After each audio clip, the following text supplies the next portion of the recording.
Hace escasas 2 semanas el coronel Pedro Baños nos hablaba aquí de armas prodigiosas, inconcebibles para una mente como la mía, por ejemplo, que ya se están diseñando, y quizá esta noticia, no lo sabemos, sea la disposición, la puesta en marcha de algunos de estos elementos. Así que la noticia merece tanto la pena, es tan curiosa, ha generado tal polémica, que hemos traído 2 súper expertos. Uno, ya lo saben, el coronel.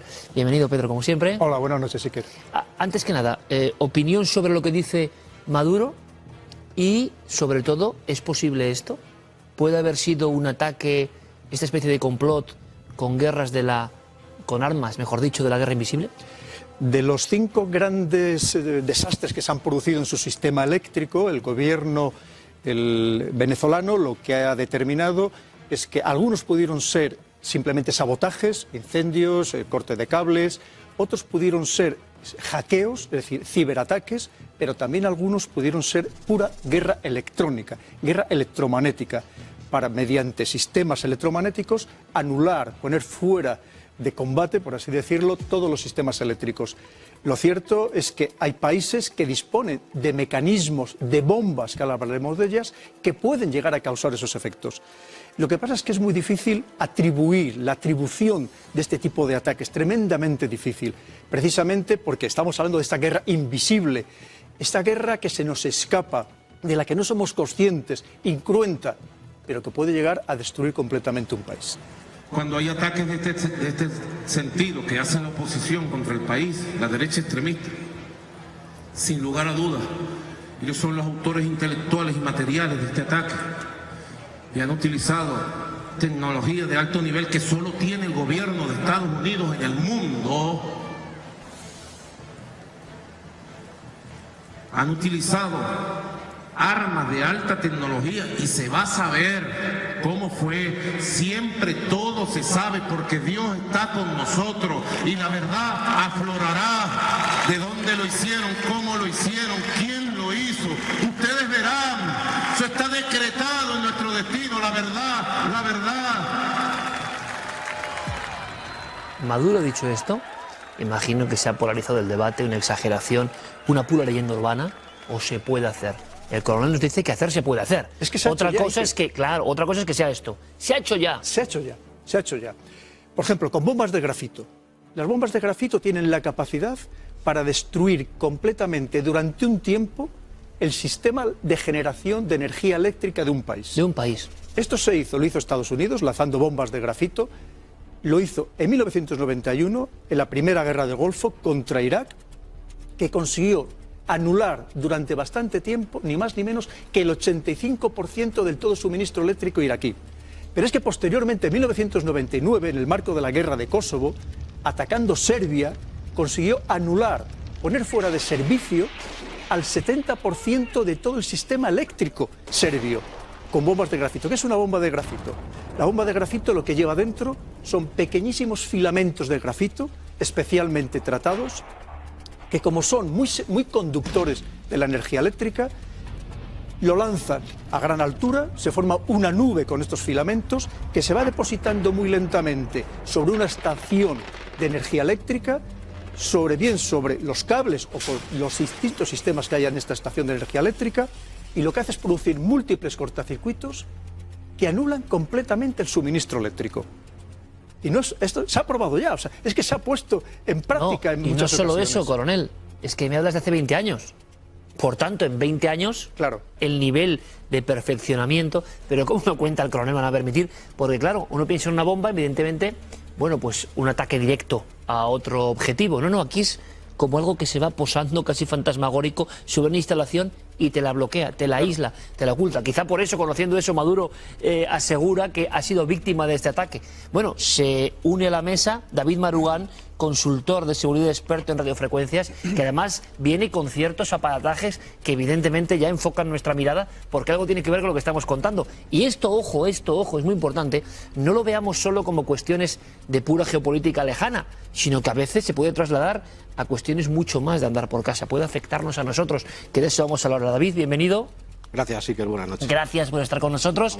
Y bueno, lo primero, ante todo, sea o no el caso de Venezuela, coincides con el coronel en que hoy en día hay instrumentos, yo no sé si ya incluso del ámbito cibernético, para generar esto, es decir, el miedo un poco a ¡pum!, sin luz. Sí, de hecho, como decía Pedro, Stuxnet, por ejemplo, que es una de las amenazas persistentes avanzadas, una de las primeras ciberarmas en 2010, que parece ser que ralentizó el programa nuclear iraní y que fue muy conocido porque se supone que fue la primera arma cibernética que afectó, que tuvo un ejemplo en el mundo físico, a tal punto que llegó a crear bastantes problemas al programa nuclear iraní y obviamente, lo que decía Pedro, ¿no? el problema de la atribución. En este caso siempre, ¿quién puede salir beneficiado de todo esto? Pues obviamente parece que Estados Unidos, Israel, etcétera, pero la atribución en este tema es bastante compleja. Sí es cierto que yo creo que es uno de los casos más famosos de la historia de ciberarmas y se produjo también hace 10 años apenas, ¿no? Entonces, bueno... lo que se ha avanzado, ¿no? Lo que se ha avanzado... O sea, pues, dos super expertos como vosotros no tenéis duda en que esto se puede hacer. O sea, lo que dice Maduro que lo han hecho, aunque se lo hayan hecho o no, se puede hacer. Otra cosa es la cuestión de mantenimiento, la cuestión de que pueda ser otro, el inicio, nunca mejor dicho, la mecha que salta ya en Venezuela. Pero David, tienes ahí una serie de cosas. Me gustaría que nos explicaras por qué ahora esto de bloquear, por ejemplo, podríamos empezar por ahí. Bloquear desde un barrio a una casa, a una instalación, digamos, sensible, tiene que ver con todo esto. A ver, yo lo que he traído son radios definidas por software. Son unas radios, he traído varios ejemplos, desde ejemplos bastante económicos que son de andar por casa, como esta pequeña radio definida por software que está conectada al ordenador y que está recibiendo señales del espacio radioeléctrico, ¿no? Y que también puede ser analizadas. Y es un cacharrito muy baratito, que cuesta apenas 30 euros, y también he traído otros sistemas de radio definida por software bastante más caros, pero que también son asequibles por cualquiera y que con unos ciertos conocimientos, por ejemplo, en este caso, aquí tenemos un hardware, una radio definida por software, que tiene ya unos menús prediseñados o preparados para, por ejemplo, hacer pequeños ataques, porque podemos intuir que esto no es un mecanismo militar ni es un sistema militar. Entonces es un pequeño SDR, pero que sí que puede generar como prueba de concepto ataques, por ejemplo, de spoofing de GPS. Podríamos llegar a cambiar la señal GPS de un teléfono móvil, por ejemplo, o podríamos intentar... O sea, alguien va en un coche, David, permíteme, alguien va en un coche. Esto me interesa mucho, porque es pasarlo de las grandes palabras o de la geopolítica del coronel a cosas que quién sabe si nos están afectando, porque puede tener el usuario experto o conocedor acceso a ello. Tú vas en un vehículo y esa señal te puede cambiar el GPS, y entonces tú en vez de irte para tal, te vas para el barranco, sí, por ejemplo, ¿no? Podría llegar a ser, o sea, es uno de los riesgos que se implementan en estos sistemas. Este aparato, ya digo, que puede generar señales falsas de GPS, también puede leer, por ejemplo, la presión y la temperatura de las ruedas de los coches. Si vas por la carretera, podrías ver en la pantalla, de hecho se puede ver en la pantalla si lo vemos, y si hay algún coche cerca que lleve este sistema de medición, se podría llegar a ver la presión, la temperatura interior de la rueda y ver ciertos datos que podrían identificar de alguna manera a ese neumático, incluso, ¿no? De manera que podemos hacer un tracking o un seguimiento de un coche, por ejemplo, o recopilar ciertos datos, o en un supuesto caso de que se lograra hacer un ataque de grabación y reproducción de esa señal, que es como se llama técnicamente, podríamos simular una señal que le diera un testigo de alarma, por ejemplo, al conductor. Podría ser directamente operando, es decir, para los que somos absolutamente inexpertos, David, la sensación de que tú en tu vehículo, que es un poco el reflejo en la carretera de tu pequeño hogar, puedes ser perfectamente interferido con aparataje y, digamos, variar tu viaje. Ahí ya cada uno que ponga los elementos que puede intervenir, pero desde que te salta una alarma, imagino que pasa lo mismo en una vivienda, o en un barrio, o en una instalación sensible. Si tienes los conocimientos suficientes y estos aparatos y los aplicas de esta forma, pues obviamente podría llegar a causar, si los sistemas no tienen las medidas de seguridad convenientes. No hay que ser alarmista, hay sistemas de seguridad que reúnen unas características que hacen muy difícil este tipo de ataques, pero hay otros muchos que están desprotegidos y que podrían ser sensibles a un ataque de suplantación o de radiojamming. Por ejemplo, el radiojamming se fundamenta en impedir, por ejemplo, que tú abras un coche con el mando, ¿no? O que te llegue una señal de radio a un receptor. Entonces, anulando una alarma, un sistema de alarma, un sistema de telemando, un sistema industrial, o engañando un sensor industrial. O sea, se podrían hacer, tiene unas aplicaciones prácticas bastante... Claro, es que esto que comenta ahora Pedro, David, es la clave y todo el mundo creo que nos hemos puesto ya en el lugar de los hechos. O sea, vamos a abrir el coche y en ciertas zonas el coche no te deja cerrar. Eso aquí no lo ha pasado, ¿no? Vamos a hacer un operativo de alarma y nos han contado que con un inhibidor de frecuencia no sé qué, en la superalarma la bloquearon. Traslademos esto a operaciones. Es decir, esto se puede hacer, se hace hace no sé cuánto tiempo. Se está haciendo desde hace bastante tiempo, pero especialmente hoy hay una guerra en el espacio electromagnético permanente. Esto que está comentando ahora mismo David se hace habitualmente. Por ejemplo, hay miles de denuncias desde el canal de Suez a todo el Mediterráneo oriental de barcos que son despistados su sistema GPS y llevados, en algunos casos, a decenas, incluso más de 100 millas náuticas de diferencia de a donde tenían que ir, perturbándoles su sistema GPS. A principios de este año, Noruega denunció diplomática y oficialmente a Rusia porque decía que le estaba afectando su sistema GPS. Recordemos que es un sistema de posicionamiento global que sirve para determinar en qué punto estás, controlar la navegación, incluso hasta para saber la hora que es, que lo estaba haciendo no solamente contra sus fuerzas militares situadas en la península de Kola, sino también contra buques civiles, que les estaba llevando en algunos casos casi a chocar contra los acantilados. Quiere decir que esto está funcionando. Y esto es una serie de aparatos llevado a lo militar, a lo secreto, multiplicado o elevado al cubo, y alguien está generando, está aprovechándose de la interconexión global que existe para meter en la navajuela y empezar a cortar, ¿no? Es que en un coche fácilmente podían interferir nuestro sistema GPS, bien anularlo o bien con ese spoofing hacer, digamos, falsear la señal de GPS y llevarnos a otro sitio completamente diferente. Y eso es relativamente sencillo con los medios militares. Lo que pasa es que estamos hablando, Iker, del mayor de los secretos actualmente en los ejércitos. Y te lo has encontrado, ¿no? El mayor de los secretos, el mayor de los secretos. Me atrevería a decir que incluso por encima de las armas nucleares. Esto es tremendo, Pedro, porque tú me decías, nunca me ha costado un tema tanto. En conseguir información. Porque es, como digo, el mayor de los secretos. Porque hemos hablado de las bombas de grafito, pero ese solamente es uno más de los sistemas. Podríamos hablar de los ataques de pulso electromagnético. Podríamos hablar de los ataques con generadores de microondas de altísima potencia, para crear también esos pulsos electromagnéticos que destruyen físicamente los sistemas eléctricos y electrónicos. Claro, es decir, este cañón que hemos visto, Pedro, este cañón del futuro, y hace nada lo decía con Miguel Ángel Ruiz, nos hablabas de estas armas, y ya estamos viendo cómo entran dentro de la noticia del día a día, esto enfocado, invisible, ojo, que esto es tremendo, nadie ve el ataque, nadie percibe, le pega a una central térmica nuclear, la funde. Totalmente. Se ha ido todo al garete, claro. No hemos visto nada. Y hemos hablado solo del cañón láser, que ya está montando y montado en un barco de la Armada de Estados Unidos y funcionando en el Golfo Pérsico. Pero es que podríamos hablar de los cañones electromagnéticos, cañones que no tienen nada que ver con los sistemas laséricos, que son simplemente que prácticamente, imaginémonos una bola antigua de un cañón de apenas 10 kilos de peso, pero metido en un cañón electromagnético que lo lanza a 7 u 8 veces la velocidad del sonido, a lo mejor a 200 kilómetros de distancia, pero claro, va tan sumamente rápido que destruye todo lo que se ponga a su paso. Y además con la gran ventaja de que es baratísimo. Cada disparo de ese aparato, de ese cañón láser que hemos visto, cada disparo apenas cuesta $1. Y en cambio el daño que causa es tremendo. Imaginémonos que puede destruir un avión que puede haber costado cientos o miles de millones de dólares. Vamos a preguntar luego a don Pedro, como siempre, ¿por qué esa coraza, no? Él ha tocado todo tipo de temas, yo no sé cuántas intervenciones en este programa, y esta es especialmente dura. La cáscara de nuez es especialmente dura, quizá porque ahí está, como él dice, la gran revolución, ¿no? Y David nos lo está llevando también magistralmente al ámbito casero. Claro, uno va en un barco y le desvían, uno piensa en su coche. Es que ahora mismo Pedro ha dicho una cosa, David, que a mí me parece digna de una novela.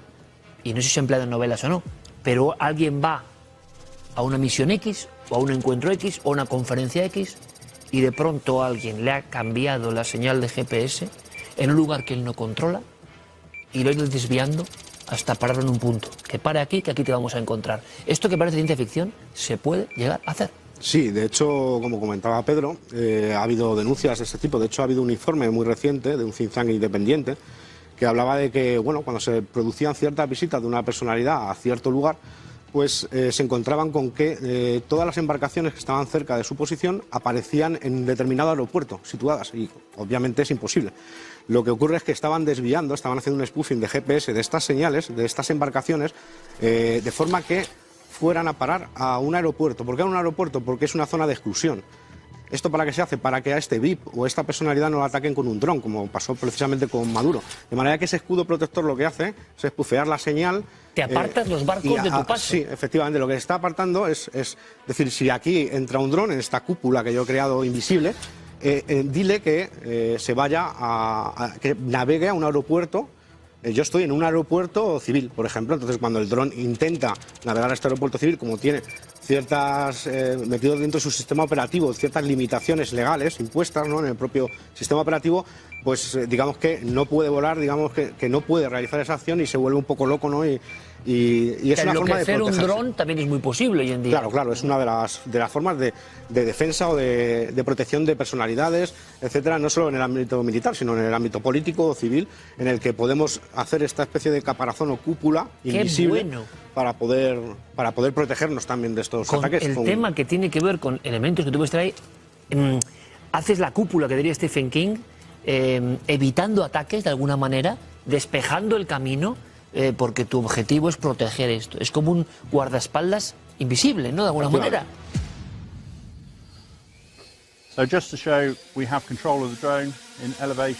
Comprobemos en primer lugar que tenemos el control sobre el dron a nivel de elevación. Podemos moverlo de izquierda a derecha, pero si activamos el inhibidor, el control se desactiva. Ya no tenemos la opción de moverlo, ni tampoco de acelerarlo.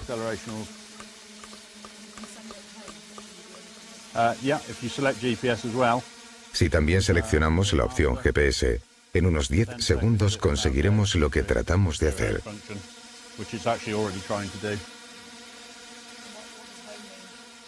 Habría que elevarlo y alejarlo, y volver a colocar el dron en unas coordenadas GPS conocidas. Vamos a poner un ejemplo. En el año 1962, que es como se descubre este fenómeno, en el año 1962 Estados Unidos realiza una prueba con una bomba de hidrógeno en el mitad del Pacífico. Bien, tampoco una bomba especialmente, digamos, potente, era de poco más de 1,4 megatones, a 400 kilómetros de altura, en mitad del Pacífico. Pues aquella bomba, de repente descubren que a 1.300 kilómetros de distancia, que estaba Hawái, apaga ni más ni menos que 300 farolas y destruye prácticamente todo el sistema de conexiones telefónicas de la mayoría de las islas de alrededor. Y es cuando se dan cuenta que además de los efectos mecánicos, térmicos y radiactivos, resulta que las explosiones nucleares, resulta que tenían también los efectos electromagnéticos. Si esa misma bomba, calcularon, se hubiera lanzado sobre Estados Unidos, donde además el campo magnético es mucho más fuerte, el terrestre, que también influye a la hora de lanzar este tipo de ingenios, hubiera prácticamente acabado con el sistema eléctrico de todo Estados Unidos. Estamos hablando de que si tú acabas con el sistema eléctrico, y más hoy en día, de un país, has acabado. Suministro de agua, suministro de gas, suministro de, por supuesto, de electricidad, lo primero. Pero es que has acabado prácticamente con el país. Transporte. Porque inmediatamente la población se sublevaría contra los gobernantes y habrías creado el caos absoluto. ¿Y cómo está el panorama ahora mismo en el geopolítico? ¿Se sabe algo? Tú dices que es un tema especialmente opaco. No hay información. La tendremos dentro de no sé cuánto tiempo. Pero ahora mismo sabemos que hay enfrentamientos permanentes en esta guerra invisible. Sí, lo hay. Es más, ha habido casos, todavía aquí tuvimos un caso en septiembre de 2016, llegaron hasta Bilbao, desde Rusia, 2 bombarderos estratégicos Tupolev 160 con capacidad nuclear, pero que no llevaban ningún tipo de armamento, solo se cree que llevaban ingenios precisamente de guerra electrónica, entre otras cosas para saber exactamente todos los países de la OTAN por los que fueron pasando cuáles eran sus contramedidas electrónicas, porque ahí están las medidas, las contramedidas y las contramedidas electrónicas. Esto es un juego perverso, pero en el que están absolutamente todas las naciones implicadas, porque hoy en día si se quiere atacar un país, antes se decía, lo primero, acabar con sus defensas antiaéreas, claro, y posteriormente con sus aviones de combate. Ya a partir de ahí empezaría la guerra terrestre. No, ahora lo primero es el ataque electromagnético, para acabar con todo, precisamente con todos los sistemas eléctricos y electrónicos. Y a partir de ahí el país está desmontado, porque encima, cuanto más avanzado tecnológicamente sea el país, mucho más vulnerable. Claro. Como nos pasa con los coches. Más dependiente, Esto que comentamos, a un coche de hace unos años que solo tenía electricidad, no le pasaría nada. pero a un coche tan avanzado electrónicamente, muchísimo. Bloqueado completo. Claro, el ejemplo es bien claro. Pensemos en un vehículo 4x4, 500 caballos de potencia, con todo tipo de artilugios electrónicos de ayuda a la conducción, y de repente se queda sin electricidad, se queda sin batería. El vehículo no serviría para nada, por mucho que todo lo que tuviera todo lo demás. O bloquearte la dirección. Absolutamente. O como decía David, intervenir puntualmente para un bloqueo de la dirección, un bloqueo... Claro, eso se puede hacer hoy en día, antes no. Claro, el ejemplo que hemos puesto de un coche, pensemos en un país, y hoy en día, con medios muy potentes, se puede hacer y bloquear completamente un país. ¿Y Maduro, por tanto, tiene algo de razón o ha aprovechado que el río pasa para atacar a Estados Unidos? No significa que no hubiera falta de mantenimiento en las instalaciones, que a lo mejor fueran más fácilmente atacables o que les costara más recuperar, una vez que habían sido atacadas, recuperar el fluido eléctrico. Pero ¿qué puede haber sucedido? Pues también un apagón global de este tipo, por muy mal que esté mantenimiento, es curioso, ¿no? La dimensión que ha tenido ha generado esa posibilidad de decir, no, estamos ante un episodio de guerra electromagnética. ¿Y qué es lo más prodigioso que está ocurriendo en tu campo, en ese campo invisible también, sobre todo para el gran público, yo creo, pero que nos afecta? ¿Qué es lo que nos destacarías como lo más novedoso, sorprendente, lo que tenemos que conocer esta noche en Cuarto Milenio? Pues para mí, por mi experiencia personal, porque yo ya llevo bastantes años en esto, es cómo es de asequible el conocimiento hoy, cómo es de asequible el material, este material que hoy tenemos encima de la mesa hace 20 años... Sería solo agencia de inteligencia o un gobierno, ¿no? Efectivamente, y ahora cualquier persona que tenga el interés, la curiosidad de investigar y que le apasione el campo, no puede comprar estos elementos para probar, para, como nosotros decimos, trastear, pero realmente no hace falta tener tantos conocimientos como no parece, todos ¿no? son unos genios tremendos, no, desde luego, son capaces de bloquear. Bueno, Pedro, ¿y por qué en esta situación ha sido para ti, crees tú, nos puedes contar, el tema más complicado y difícil, cuando hemos tocado muchos temas muy difíciles? ¿Por qué este de la guerra electromagnética, la guerra invisible, la que es capaz de bloquear cosas, por qué es el máximo tabú secreto hoy? Efectivamente, y no solamente en España, lo es en todo el mundo, precisamente por ese poder destructor que tiene, que como digo, nos pasa desapercibido. Porque además es una cosa muy curiosa, porque como todas estas armas se consideran armas no letales, porque no son cruentas, no generan sangre, por así decirlo, resulta que no están reguladas por ningún convenio de ninguna naturaleza. Todavía no hay... No hay. Entonces, claro, son armas que dices que efectivamente, pues, como que son lights, y de hecho algunos le llaman la soft bomb, la bomba suave, ¿no? Porque claro, parece como que no causa ningún efecto, no nos damos cuenta, no nos apercibimos de ello, y como vemos tiene una capacidad verdaderamente terrible, o sea, su poder es verdaderamente gigantesco. Pero además hay una cosa muy interesante en el vídeo, vemos que tanto preocupa a los países que efectivamente después de todos los ataques, presuntos ataques que se van produciendo contra estas centrales eléctricas en Venezuela durante el mes de marzo, resulta que a finales de marzo el señor Trump, Donald Trump, presidente de Estados Unidos, firma una orden ejecutiva ordenando a todas las instituciones del país que esté preparada para lo que es la resiliencia, resistir y recuperarse ante un ataque electromagnético. Es que preveía que a lo mejor algún contraataque por parte de algún otro país contra parte de Estados Unidos o contra todo Estados Unidos. Es decir, es que estamos hablando de algo muy serio. Una vez más, pensemos lo que significaría en España que ahora mismo nos cegaran, nos dejaran fuera de servicio, como pasó en el caso con la estación Guri en Venezuela, que suministra el 60% de toda la electricidad al país, que aquí nos cegaran nuestras principales instalaciones eléctricas y nos quedáramos durante días sin electricidad. Imaginémonos el shock. Incluso en estos coches que ahora dicen coches eléctricos que hay que recargar, ¿y dónde los iban a recargar, por ejemplo? Bueno, el bloqueo es absoluto, ¿no? Absoluto. Pero te has encontrado con ese secreto entonces, Pedro. Absoluto, ¿Te ha sorprendido? Absoluto. Yo lo sabía, pero no sabía hasta qué extremo llegaba lo que es el secretismo dentro de este campo. Y yo creo que es precisamente por el gran poder que hay detrás de todo este espectro electromagnético, de toda esta guerra electromagnética. Bueno, seguiremos informando, desde luego, si hay nuevas cuestiones, pero el tema me parece apasionante, llevado desde las guerras de los grandes países al puro usuario, que como decía David, hoy tiene, si tiene interés, tiene posibilidades, un poco en ese limbo, ¿no? Todavía ahí, que son, como pasa con todo en Internet, ¿no? Hay alguien que quiere hacer algo y parece que tiene herramientas que antes estarían solo al alcance de los más pudientes o de los más interesados. En fin, ese conocimiento está ahí en juego y ahora mismo, quizá aquí, por en medio, ¿no?, haya también cierta guerra de frecuencias. Lo cierto y verdad es que sabremos alguna vez qué ha pasado en Venezuela. Nos da la impresión de que, como todo en estos episodios, se disolverá, cada uno dirá lo que piensa, cada uno se llevará por sus ideas políticas, pero no sabremos si en algún lugar, con aparatos parecidos a los que está David, alguien operando pudo atacar precisamente la zona sensible, ¿no? El corazón sensible de un país para sumirlo en la oscuridad. Da miedo pensarlo, pero seguramente dentro de un tiempo nos enteraremos por informes, Pedro, de que todo esto ya se estaba llevando a cabo. La misión de Cuarto Milenio, informarles y contarles cosas que yo creo que habitualmente no se cuentan en casi ningún lugar. Así que, como siempre, gracias Pedro, gracias Coronel, por una lección más.